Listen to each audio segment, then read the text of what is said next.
life story of Paulo Coelho is as gripping as one of his plots, the best-selling author told me when we met in Paris last year. I had very difficult moments. I was in a mental institution because my parents thought that I was crazy because I want to be an artist. And I was in the military dungeons when we had the Brazilian dictatorship.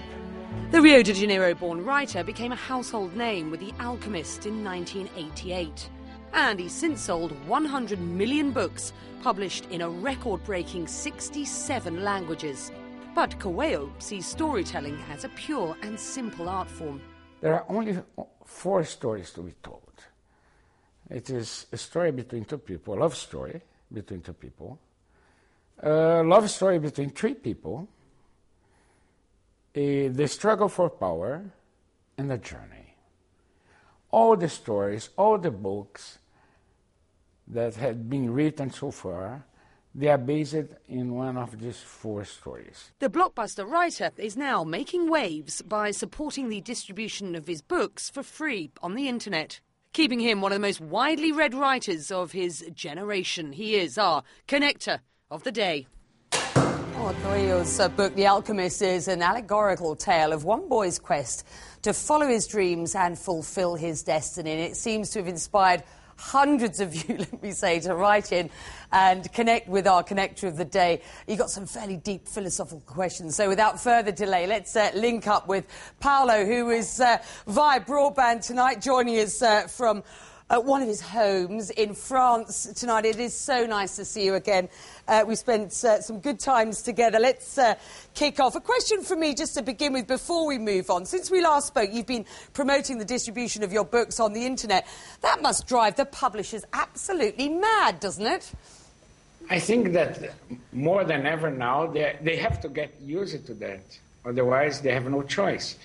The book business is going to disappear as it disappeared the music business. So the fact that I'm sharing my books, they are very happy because the books are selling more.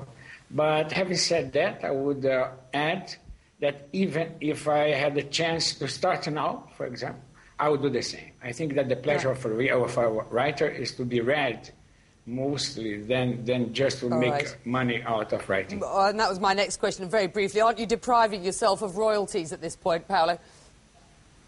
Well, Becky, if you offer me $3 million and 3 readers, or if you offer me 3 million readers and $3, I would choose the later. Yeah, I think that a writer wants to be read. All right. Many of our hundreds of questions tonight coming in concern the inspiration behind the mysterious character of The Alchemist. For example, Andy Chandra found in your blog that your favourite author is Khalil Gibran and wants to know whether he is The Alchemist. Is he? No. I have many favourite authors. Gibran is one of them. But I also have Henry Miller, I also have George Amado, Borges, etc. The Alchemist is basically a metaphor of my own life. I had always this dream of becoming a writer, and I only started writing when I was 40 years old. So why did it take so long? So by trying to understand that, I wrote The Alchemist. Mary Christine has got a question for you on multiculturalism. It's something we've spoken about before. As the United Nations Ambassador for Peace, Paulo, do you believe in the teaching of foreign languages in education? I believe that storytelling does not need the language in that sense. I believe that there is music that goes beyond language. I believe that there is painting that goes beyond language. I think that basically art is a bridge that we can use now when everything else is collapsing, economic or political bridges. Marina from Macedonia says her favourite book, everybody told us which their favourite book was. She says hers was Veronica Decided to Die. And she asks, do you feel sometimes that you give too much of your inner personality and your soul to the public when you write? I give my inner personality and my soul to my books.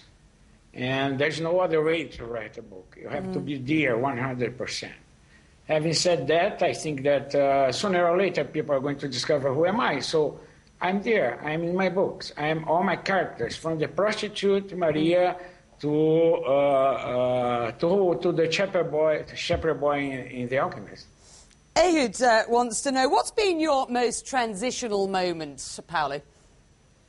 It was the road to Santiago. It was when I walked from France to Spain in 1986. I always had this dream of becoming a writer, and all of a sudden I decided to live this dream.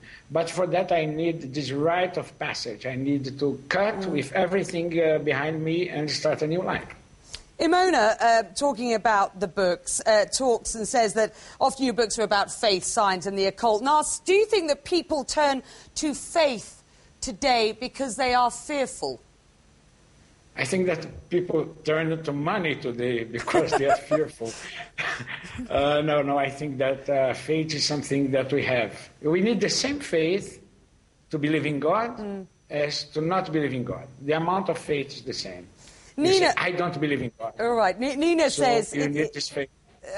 Paulo, Nina says it's not easy to be famous. So if life offers you the opportunity to be invisible for 10 days, what would you do? I would say that it's easy to be famous, depending how you live your life. But if life gives me the opportunity to be invisible for 10 days, well, I'm going to travel around and look people without being looked at. Couple of more questions, my love. Petra is a new mother in an ever-changing world. She says, what do you consider to be the most important things that she should teach her kids? I would say that she should keep in her kids the flame of rebellion alive. I think that today we are politically correct. We want to behave like, good boys, good girls, and we lose this rebellion. So we cannot see the other side of the coin. I think that rebellion is quite important. Last question from me, Paulo. I'm so sorry we've got to take an advertising break and wrap this up, but there's the movie about The Alchemist in production, of course.